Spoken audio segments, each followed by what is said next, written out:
I'm gonna make him an offer he can't refuse. I'm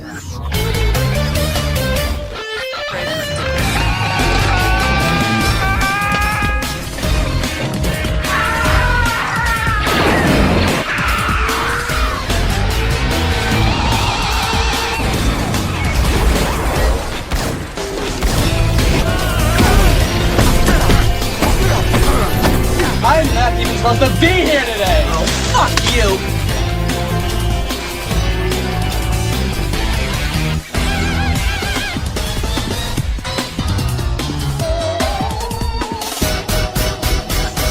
Come on, you want me to drive? You're supposed to be suicidal. Remember, I'll anybody drive. to drive. Get in the car. Fucking shit! Fuck me in the fucking ass! Fuck you, you fucking stupid cunt!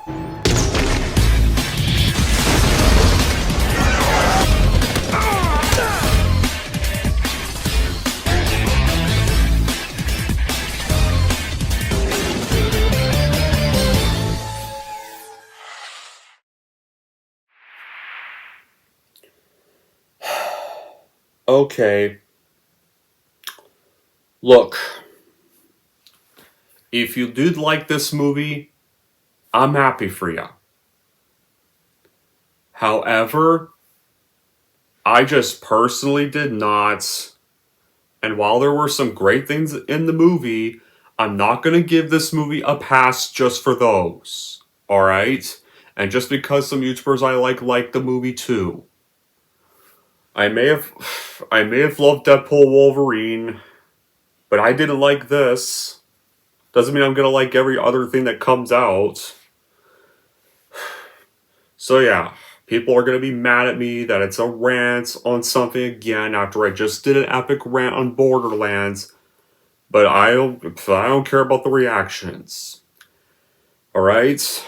Because I'm not gonna like every bloody movie that comes out. Because I'm not Chris Stuckman, and I'm certainly not Kevin Smith, who likes everything nowadays. So yeah, it's Don G. Corleone here, and I'm here with, I guess, a negative movie review on Alien Romulus. Yeah, something I was just not excited for. But what's the plot of this? Well, while scavenging the deep ends of a derelict space station, these group of young space colonists come face to face with the most terrifying life form in the universe. So yeah, this is a mid-quel film, and it's set between the events of Alien and Aliens. How was it made? Well, after Fox got bought by Disney, and then the 2019 CinemaCon confirmed that, of course, because Disney likes to revive franchises, we're getting more Alien movies. Then in March 2022, it was announced literally a month after he basically executive produced and fucked with Texas Chainsaw Massacre and made it worse, he would write and direct the first Alien movie they wanted to do after pitching his own story. And it was going to be unconnected to the prequels in the franchise. And guess what? Originally, this was going to be like Prey, released direct to Hulu. It makes a lot of sense, of course.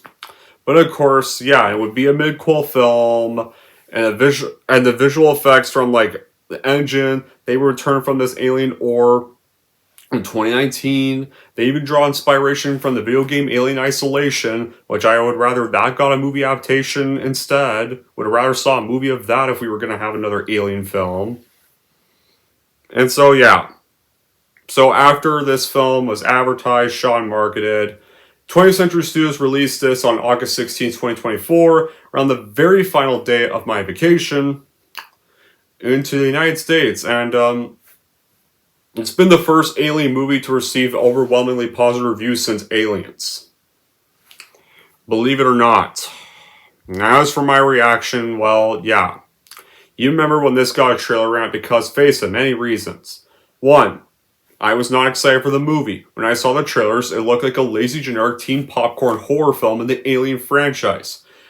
Like, if they were trying to make a movie adaptation of Alien Isolation, how about why not just do that? Why not just do that instead? And have someone like actually, I don't know, Neil Blomkamp or Denis Villeneuve to make it. Like, here's the thing. Even Denis Villeneuve would have made a better Alien movie. Because face it, he directed Blade Runner 2049. That was a sequel to a Ridley Scott movie. And it was awesome. And also, because when he directed Dune Part 2, when you have the scenes with the sandworms, the tone and tension in the sandworm scenes would probably, or during Austin Butler scenes, that shows he would definitely, those all are proof he would probably also make a really good Alien movie. Right there. He'd be the right person for an Alien film. If he could do a good sequel to Blade Runner, then I'm sure he could probably do a good sequel to Alien. And you know what else? Il Blomkamp, now I think about it, we were going to get a proper Alien 3 that erased Alien 3 from existence for good. Thank God for that, but Fox said no, and they canceled it. And so we had things like the Ridley Scott prequels, and then we had this. And instead, of course, of picking one of those two, they picked Fede Alvarez, who did the Evil Dead remake, which I'll admit was kind of good, but I'm not a fan of the Don't Breathe movies. I'm not a fan of Girl in the Spider's Web. I hated the fuck out of the 2022 Netflix Texas Chainsaw Massacre movie he produced. Yeah, you know, the one with the cancel culture idiots and the fucking idiots on the bus that filmed Leatherface killing them on the bus. And Sally coming back with one shotgun, and then she just dies immediately when she's about to face Leatherface, or hell. When the two main girls kill Leatherface, they don't bother to check if he's fucking dead, and they just assume he's dead with a slice on the chest and leave. And then, Leatherface comes back, cuts off the girl's head, and then break dances in the middle of the street, and that's how the film ends. Yeah, that one. Yeah, the one... God. So yeah. And final reason. Every other Alien movie after Aliens, they've all sucked or been mediocre. Alien 3, guess what? Hey, remember Aliens? Well, guess what? Fuck you for liking Aliens. We're gonna kill off all the characters, very first scene, then we're gonna make Ripley an annoying brat, and then we're gonna kill her off for some unexplained reason, and apparently somehow had a facehugger in her the whole entire time, for 57 whole years, and it never bursted out. Then, of course, Alien Resurrection, that is also dog shit, but with Alien Resurrection, I guess I could watch that movie and laugh at how bad it is. I could be entertained by how bad it is, at kind of least. AVP PG-13, that was also dog shit. Yeah, like 14 years waiting for a crossover ever since that cameo of the alien skull in Predator 2. You get a PG-13 movie. Instead, you're finally promised a crossover of these two, and it's a watered-down PG-13 mess. AVP Requiem, let's go back to the R rating. Yeah, it went back to being rated R, but the problem is, it was worse, because it was so dark as shit, and I mean like not dark as shit tone, dark as shit you couldn't see what the hell was going on. And the kind of gore we don't want in an Alien Predator movie. In an Alien Predator movie, we don't want to see the Pred alien burst laying eggs down a pregnant woman's throat after her water breaks. We don't want to see off-screen, knowing that it killed a bunch of newborn babies. Yes, it's applied like by aliens. In the scenes with newts, they've obviously killed a bunch of children. The aliens have obviously killed children, but it never needed to show it on screen. Like, we don't need to see a bunch of babies in their hospital beds crying as a Pred alien approaches them. I don't want to see that shit. Okay? I don't want to see that. In any horror movie. Like, any horror movie, that's not the kind of gore I want to see. Yeah. But yeah. It's just dog shit. Like, the prequels, I hardly remember them, so I won't mention much of them, because I don't really revisit them that much, so... And maybe that is for the best. They probably age really bad if I rewatch them. How was this movie? Saw it for your benefits? Guess what? Gonna cue the triggered people who are gonna get mad at me and think I like to ruin movies and think I'm just such a hater with new sequels. I thought it sucked, alright? Did it suck as much as Alien 3 or the AVP films? No. I would say no. I thought those are technically worse. This would probably be fourth worst. And there's definitely worse movies I've seen this year, alright? Borderlands, I agree, is worse. Madam Web, I agree, is worse. What else I think of? Controversially, I think Twisters is even worse. I'd say it was just more boring bad. Right? Just more boring. Resurrection I'd watch over this because that's at least entertaining bad. Oh, want to know what this movie was? There was like, people are calling this the best film since Aliens and one of the scariest third acts ever. There wasn't really anything scary about this. I don't know what, those who thought this was a phenomenal masterpiece, I don't know what movie they watched, if they thought it was overly great. Or what, or so if those who call it the best film of the series, what did those people watch? Those who like the movie, once again, each their own, but those who overpraise it. Talking about, like, there were some things I liked, fine, I'll admit that. There were some things I liked, but it still sucked. Like, if I had to rate, when it comes to the scare factor, I did not get scared one bit. All I saw was a bunch of jump scares. Like, I was in the cinema, like, there was only, like, 4 people, I think. And, like, even they didn't get freaked out.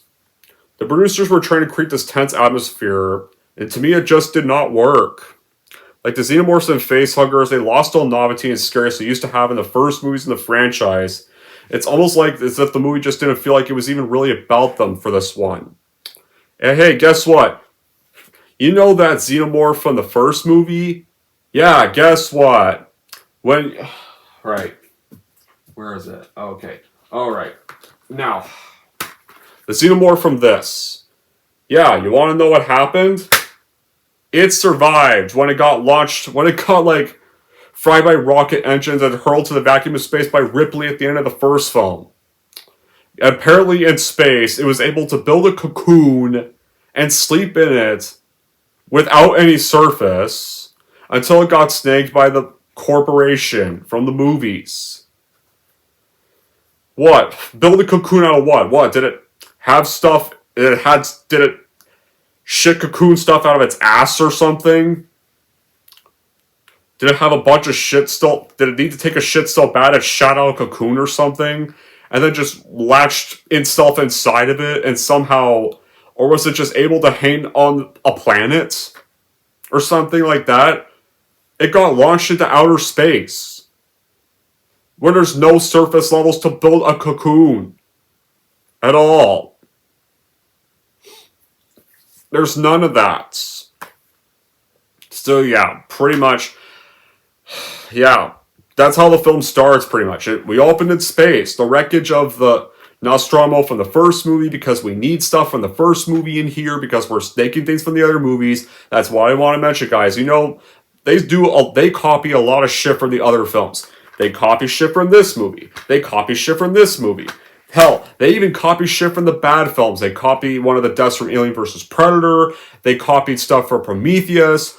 The third act, one of the aliens literally copies that human one from Alien Resurrection. So, if you're trying to redeem the franchise, why are you referencing the bad movies too? Really, Scott? That's a little questionable. I thought you were trying to redeem the franchise. Not reference the ones nobody liked. Shouldn't you only be referencing the first 2 then, if you're just trying to do that? Seems a little weird to me, so yeah. We get that, and then a Pro-for-Yutani Corporation picks up the ship's remains, and then a team of researchers take the remains of the xenomorph with them for further studies. So then, meanwhile, we get to our star mining company, where we see Rain Carradine, who's played by Kelly Spinney. And she's honestly a boring lead. Just a boring discount lead. She's working alongside this human android named Andy, who I will admit was the one character of the movie I liked. She refers to as her brother.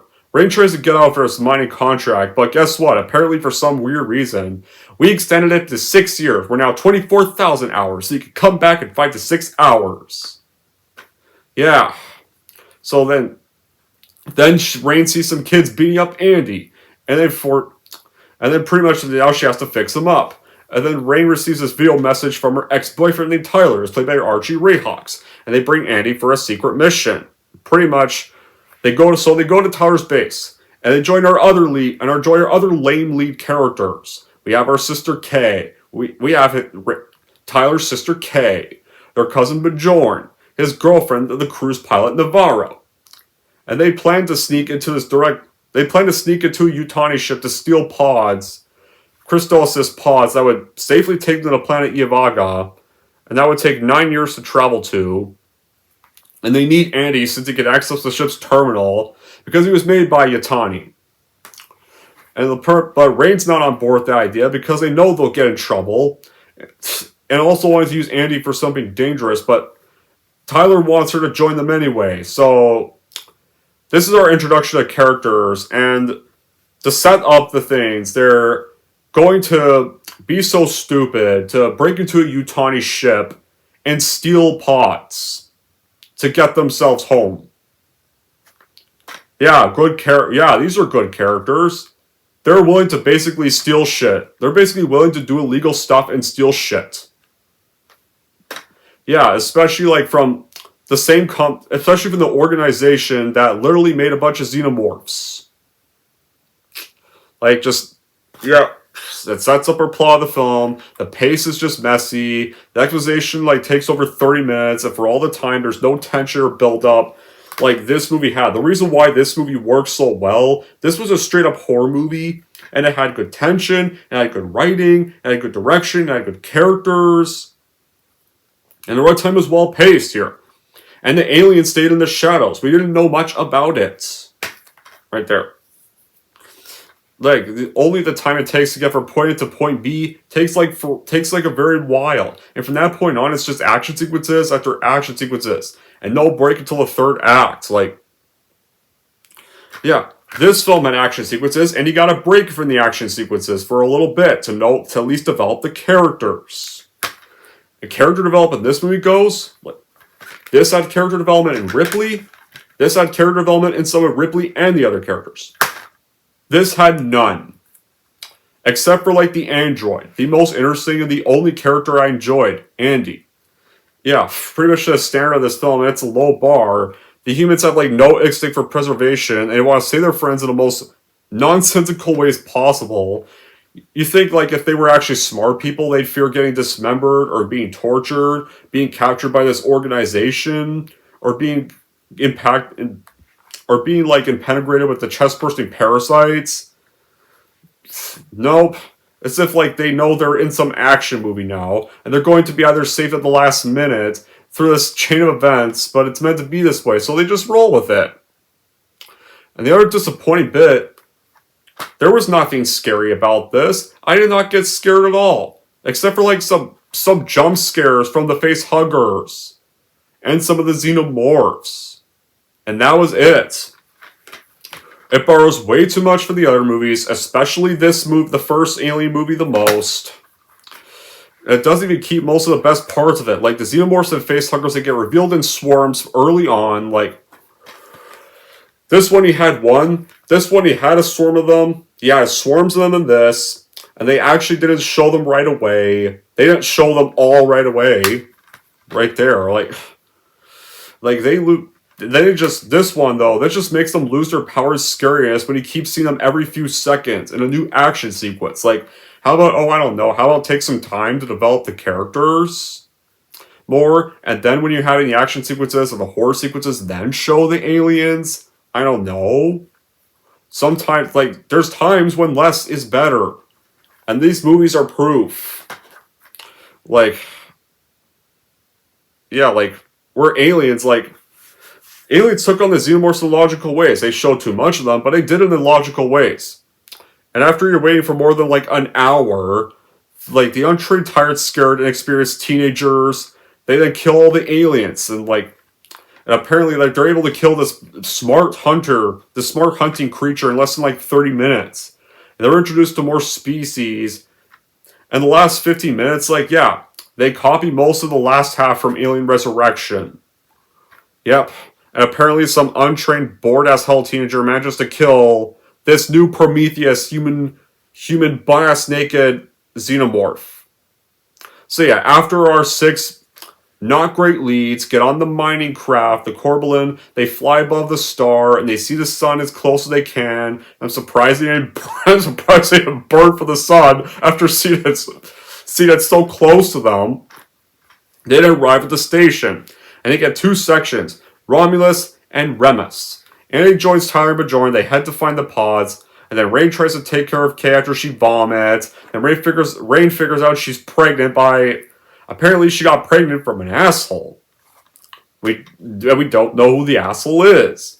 And Kay asks Ray not to say anything to Tyler. Once they're on the pods, but Jordan then starts acting all douchey. Yeah, he's pretty much the number one character I disliked of all the game, who easily deserved his death the most. He's already acting like an asshole to Andy. It's explained because apparently Bajordan's mother died inside his collapsing mind, and a synthetic chose to sacrifice her and the two others to save more than a dozen reminders. So he's being rude to the one that's not that. Yeah, the one that clearly had nothing to do with that whole incident.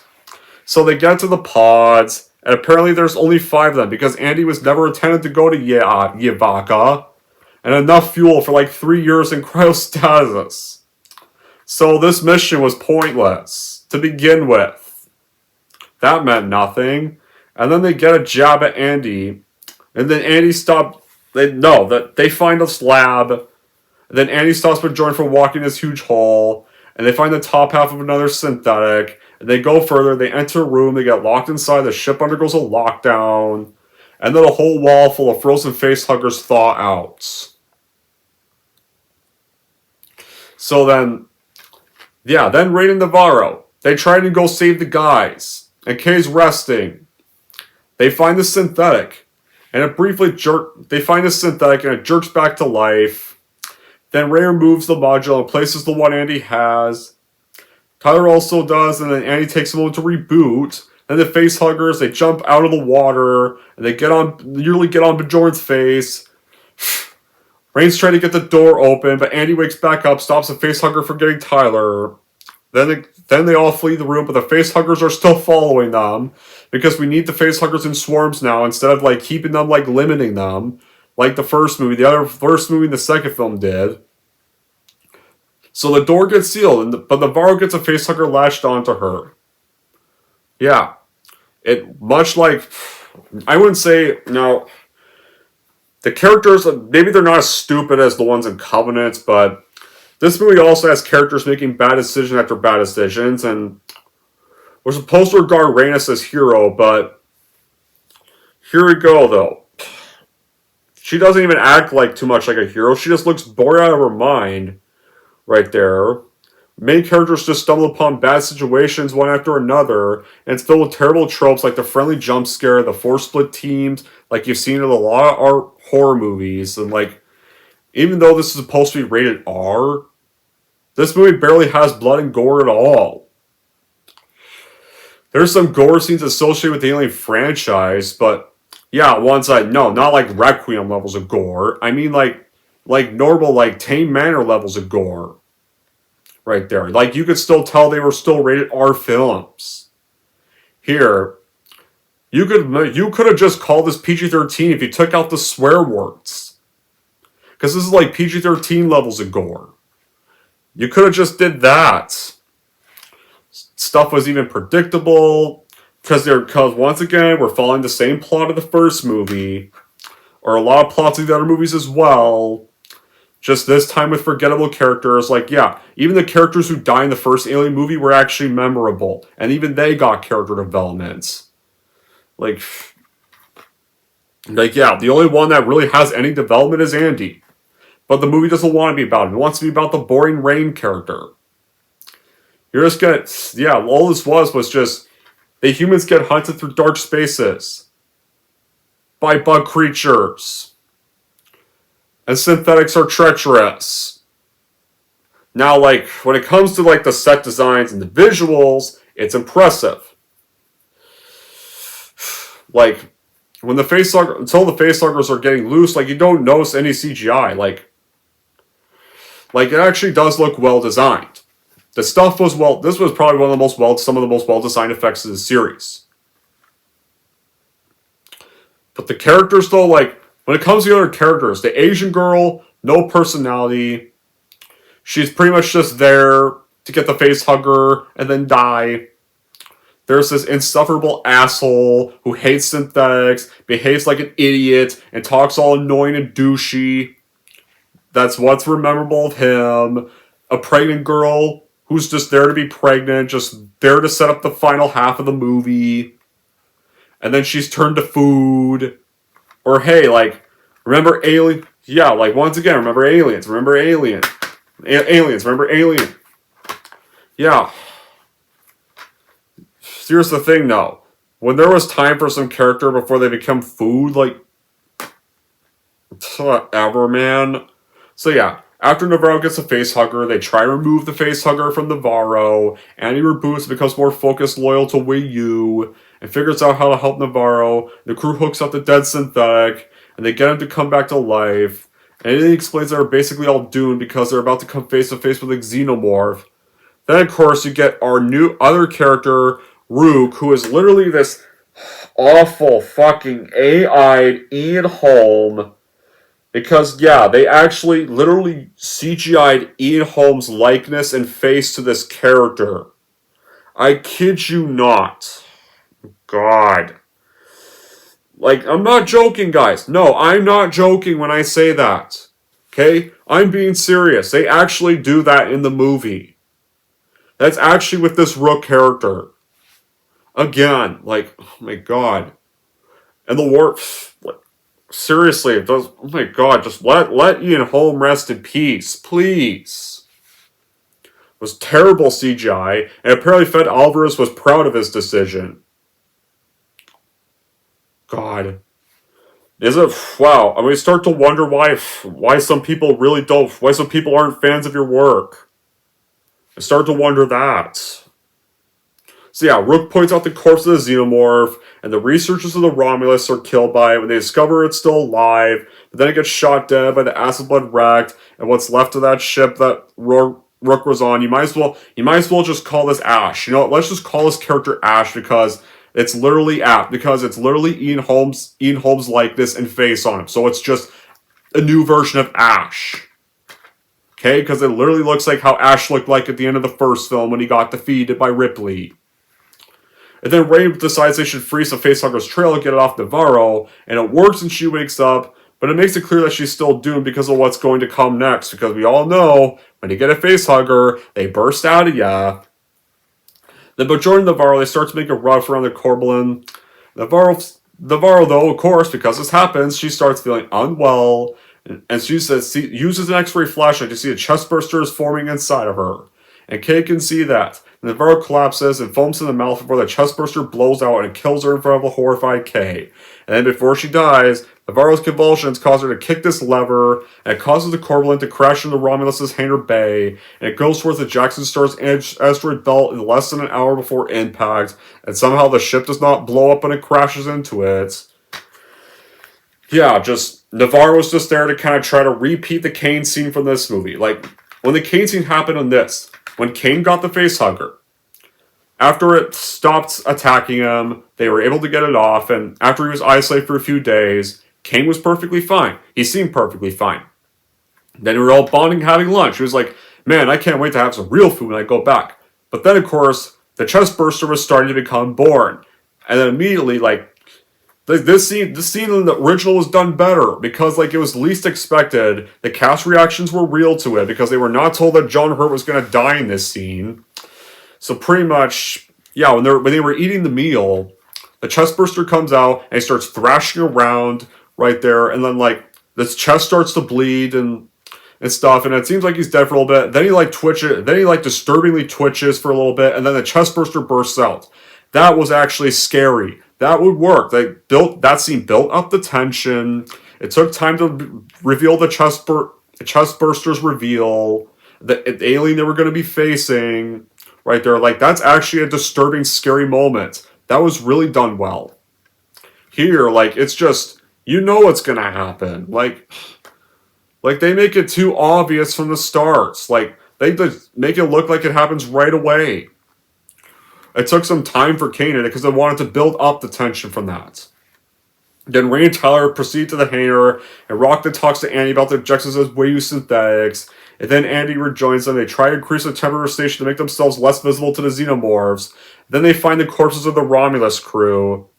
And then, of course, Kate and Bajoran attempt to get out safely. They see the xenomorph that came out of Navarro, all grown up now. And Bajoran tries to fry with a caliprod, but it leaks its acid blood to him, and it burns and kills him until his big enough glob drops onto his chest to finish the job. Good, thank God that character's dead. What an asshole that stupid guy is.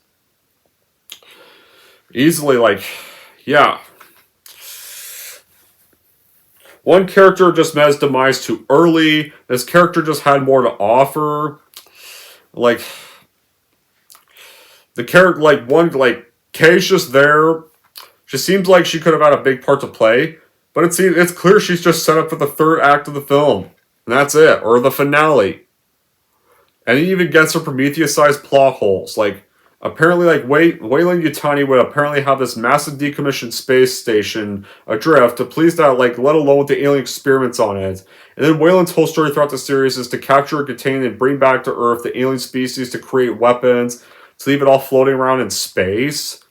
And the space station is apparently heading towards Planet Rain, so there's no concern for that other colony that's missing. Then they pick it off, like, stations and know where it's going to go, and some lad spots it there or something. Apparently there was even if there was some explanation for it, though, it still didn't make sense. There were still plot holes. And, like, this mission in this movie is just vague. It's not really defined because these annoying teenagers, they just want to go steal a bunch of pods so they can go home and stupidly steal it from Yutani of all corporations. Yeah, like, somehow they're able to get into a spaceship for no problem. At all. Then later, Kay contacts Tyler, the xenomorph goes after her. She makes it to the others though, even when she's outside of the hangar. But Andy knows that the xenomorph wants them to open the door so he can kill all of them, and refuses to help Kay. If so, Rain protests this, and lets Tyler know that the sister is pregnant. The xenomorph grabs Kay and pulls her out of sight. Then Rain gets mad at Andy. She slaps him out of anger, but then she suddenly feels bad for it. So you just slap this Andy guy, you are mad at him for letting Rain die, and then suddenly, oh shit, why did I do that? Because you're a dumb lead. I don't know. Yeah, so Andy's now focused on his directives with the Yutani's interests, and he brings Rain and Tyler to the lab. They find a human-alien DNA mixture that Rook calls the Prometheus strain. Yeah, we're going to reference Prometheus, guys. Ridley Scott wants to reference Prometheus. Clearly does not care that people really don't like that film, but we're going to reference it anyway. Yeah, great idea. Let's reference the prequels that people didn't like and the prequels that killed the franchise in the first place for a long time. Then the video gets shown of a test on this rat with a mixture, and it heals from the sticky condition. And then Andy gives Ray and Tyler these pulse rifles to aim themselves for the xenomorph. Then they fail to notice the rest of the rat video, and it shows a horrifying thing growing out of it. It's a dead rat xenomorph hybrid in the cage. So they go to the corridor, they find Kay in this xenomorph cocoon. She's alive, she's not dead. Tyler then injects Kay with a DNA sample to try and heal her. Rain stops him though and tries to get Kay on her feet to get back to the ship. So Tyler was about to save Kay's life, and you say, no, don't do that, I'll get her on her feet. Don't you think maybe there's a bit of a problem if she's been in an alien cocoon? Don't you think maybe you should let him inject the thing to her so another problem doesn't happen? So the xenomorph grabs Tyler with its tail, and then kills Tyler, rams its second mouth into his face, and then Rain leads Kay to safety so she can get herself to the ship. Rain goes back for Andy, then Rain leaves and Kay injects herself with a sample. Okay, maybe that did stop a problem. Or did it? We'll find out. Rain then finds Andy, and then the module gets removed, and then he's back to his old self. But then, of course, the awful CGI'd Ian Holm, or awful CGI'd Ash, with the AI being Holm, tells them that their efforts to escape are going to be hopeless, and they give up hope, but Rain gets an idea to shut off the gravity of the ship, so that this xenomorph group is coming after them, so as they're floating, like Rain fires her rifle to aliens, and that kills them, but also that spreads the acid blood all over the place, and Rain gets close to flying into it, but she's able to move herself away some weird reason by using the rifle's recoil, and then gets herself to safety, and then Rain and Andy they go to the elevator. As the gravity returns and Rain starts falling, then the main xenomorph that we saw came out of Havaro, the Asian lady, catches her with its tail, and then he comes down and kills the beast with Tyler's rifle, and then gets Rain cut. And guess what, guys? We have to get more stupid nostalgia in your face here, because hey, yeah, remember that line, get away from her, you bitch, from this epic movie? Yep, we're gonna repeat that again. But here's the thing. When Ripley said it to aliens, this solidified her character development. She was no longer terrified of the xenomorphs. She was now the hardened badass she was. She was now gonna risk her life to save Newt. To pretty much save Newt now, her new daughter. Right there. It solidified her character developments. Right there. It was supposed to be a satisfying moment that would start off that epic showdown with her and the alien queen. Right there. She was never able to make it back home to her original daughter. Now she had that chance of a new daughter, and she was going to battle the alien queen, even if the alien queen would kill her in the fight. Like, she didn't think like she'd win against the alien queen, but she shows up with that machine, and it was actually, when they say the line in Aliens, it was well earned. It was actually well epically deserved. Right there. Right there. And she was able to succeed in saving Newt there, and she gained a new daughter. And it was supposed to end there, but Alien 3 fucked it over. Right there. But for me, it ends. For me, that's where it ends. Right there. It was actually well wanted in Aliens. This movie, it's just there because remember that movie. You need to remember that line for the nostalgia. Because there's just references to all the films here. That's all this movie is. References to all the films. A lot of references to the films. That's the plot of the film. Every film of the franchise. They detract from all that. So instead of trying to make a film that you can enjoy, you're just advertising all the other movies in here. You're just leading up to this phrase, a reference, a scene or plot device that was actually done better in the first two films, or one that was done in the bad films. Like, yeah, and you're able to predict what's going to happen. Like, you have to remember the first two movies. You have to remember the stuff in Alien Resurrection. You have to remember one of the deaths in Alien vs. Predator. You don't want to remember Prometheus, but Ridley Scott's going to make you remember it anyway. Even though you don't want to. If you didn't like that movie. And too many crappy jump scares. Like, there's a scene early in the film where you could have built up the tension, but nope, you need to have a cheap jump scare instead. And that's several times throughout the film. Unlike Alien, which actually builds up the tension, and yeah, there's jump scares in the film, but they're not lazy and cheap. And this was back when they weren't lazy and cheap. This here, it just ruins tension in what could have been a good scene. And the third act, like, some people think the third act was terrifying. No, the third act was stupid. It was just like mishmash from the original, and mishmashes from Alien Resurrection, too. And I'll get to that later. Because Rain and Andy, they get back on the Corleone, and Kay, as the Romulus starts to come down the asteroid belt, Rook makes another attempt to get Andy to follow the Wayuu objective and return to the company with the sample, but they say, no, we're ignoring that. And so, Rook, or CGI'd Ash, is destroyed with the rest of the station. And then Ray puts Kay in the cripple pod, and they're pretty much now going to the Yavaga. But then Kay's vitals weaken, and DNA mixture, it turns out it wasn't working at all. So, I guess that didn't fix any problems, and it's affecting her pregnancy. Her stomach now grew, as a process of giving painful birth. Rain helps her give birth. Kay produces this egg-like pod containing a humanoid xenomorph hybrid. So, yep, they reference Alien Resurrection. And this human xenomorph, it now just looks like if the Prometheus engineer almost looked like a butt-ass naked Gollum. Right there. If Gollum was butt-ass naked, and he looked like an alien xenomorph, and had elements of the Prometheus engineers. Rain removes the egg, though, but the acid slips through the gates. And she tries to arm herself to get help, but then she turns to Kay, and the child is now grown to the butt-ass naked engineer that looks like Gollum. Yep. It kills Kay, and Andy is now damaged because remember, guys, if you're an android, you're not safe in an alien movie when a xenomorph attacks. You get torn apart in minutes. You gotta remember that. If you're an android, you gotta remember that. If you're an android in an alien movie, you're gonna get destroyed. Regardless. You need to remember that. And yeah, of course we need to repeat a scene from another hated installment of the series, Alien Resurrection. The human xenomorph hybrid. Great idea.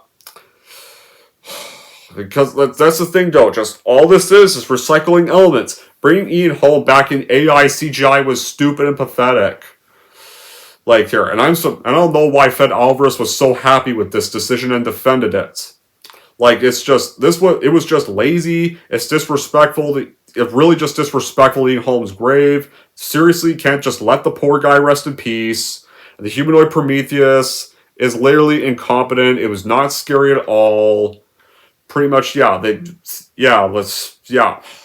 just reference all the films or just dig out, and we're just gonna dig out Holmes' grave so we can make more money and sell tickets for nostalgia. Pathetic and gross.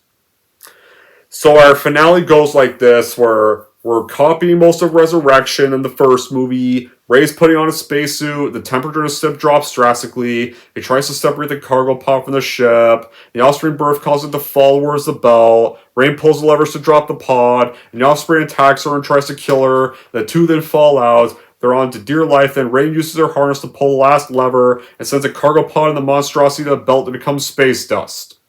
Right there, so the engineer is dead. And then Ray puts Andy in one of the cryopods. And then enters Stasis herself. And then, of course, because this movie ended with Ripley recording one final log, when she was about to when she entered that pod herself, we gotta end it like this. This ended like this. Alien 3 ended with that. This repeated, pretty much to do even more of a fuck you after you just watched Ripley die. A depressing, lame-ass death. And Prometheus also ended like this, too, before it showed like the penis xenomorph head coming out of the engineer's body. But yeah, that's the end of the movie. The third act, a third act is how the movie ends, just taken from the first movie, taking one of the monsters from Resurrection and putting it in, if you put that monster in the first movie. That's like... And it was not scary at all. It just almost dozed me off to sleep, and I just didn't really care anymore at this rate. Like, they just stopped short of, like, just trying to be shocking at all. Or didn't even try to be original. But then again, this is 20th Century Studios, now owned by Disney, guys. Remember that. So it's obvious this would happen. Like, all I saw was just a generic teen horror film that was set in space with all the alien characters in it. That's all it felt like I was watching. If you did like this movie, each their own, but I just did not have enjoyment in this. I just thought, I was just bored. It was just not scary at all. And no, I'm not trying to ruin movies for other people. I'm just trying to be honest when I say I didn't like something. The trailers just were not good, and the more things I've heard about this movie, the least excited I was for it. And the people that I saw who didn't like this movie, they were right. All this was a bunch of fan service. And I'm getting sick and tired of fan service. And people want to bash me for not liking fan service movies. Spider-Man No Way Home was a fan service movie, and I like that. Deadpool Wolverine was a fan service movie, and I like that. Top Gun Maverick was a legacy-late sequel of a revival of an old property, and I like that movie. Blade Runner 2049, that was a revival sequel, and I like that movie. Dark Crystal Age of Resistance, hell, that was a revival legacy show follow-up to an 80s movie, and I like that show too. It sucks it got canceled. Should have got a season 2. Sucks they had Netflix had to cancel it. So yeah, there's some legacy sequels I like. This I did not. Alright? I just did not like this movie. Was there good qualities though? Yeah, there's still good qualities. I mean, the face huggers look good. The set designs are well done. And like, now here's the thing now. With these set designs, if I want to see Fed do a new project of a franchise, maybe he would have been better doing a Dead Space movie instead of another Alien cash grab. Or, if you were going to make another Alien movie, what I would like to see is Alien Isolation be turned to a movie. And then have someone like Neil Blomkamp or Dennis Villeneuve, someone who's actually experienced with sci-fi to direct it. Or can we get that proper Alien 3 that Neil Blomkamp was going to direct where actually Ripley and Newt all survive and they're actually all alive. I would have rather saw that movie instead of this.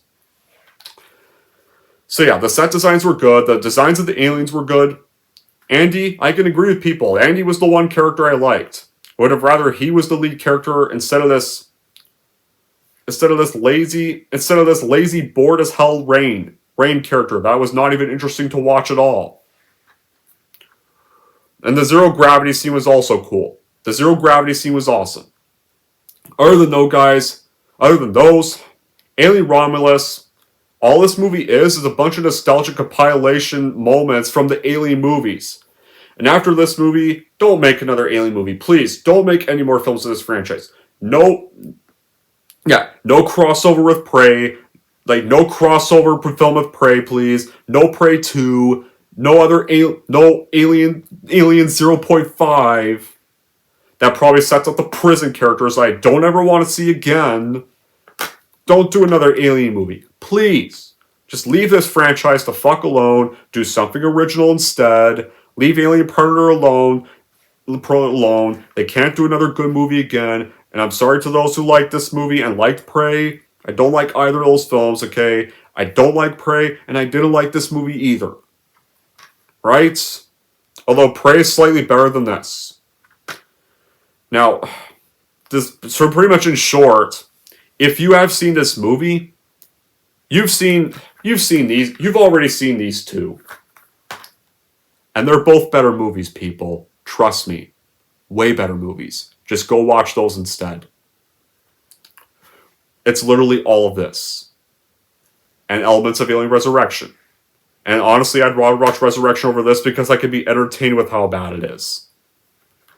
So yeah, I gotta end this now, guys. I gotta get ready for bed soon. So in the end, Romulus isn't a void if you're a hardcore fan of the first two movies, because all you get is a bunch of teenagers and a bunch of fan service there to remind you that of these two first movies and try to remake them all themselves in space and not work at it at all.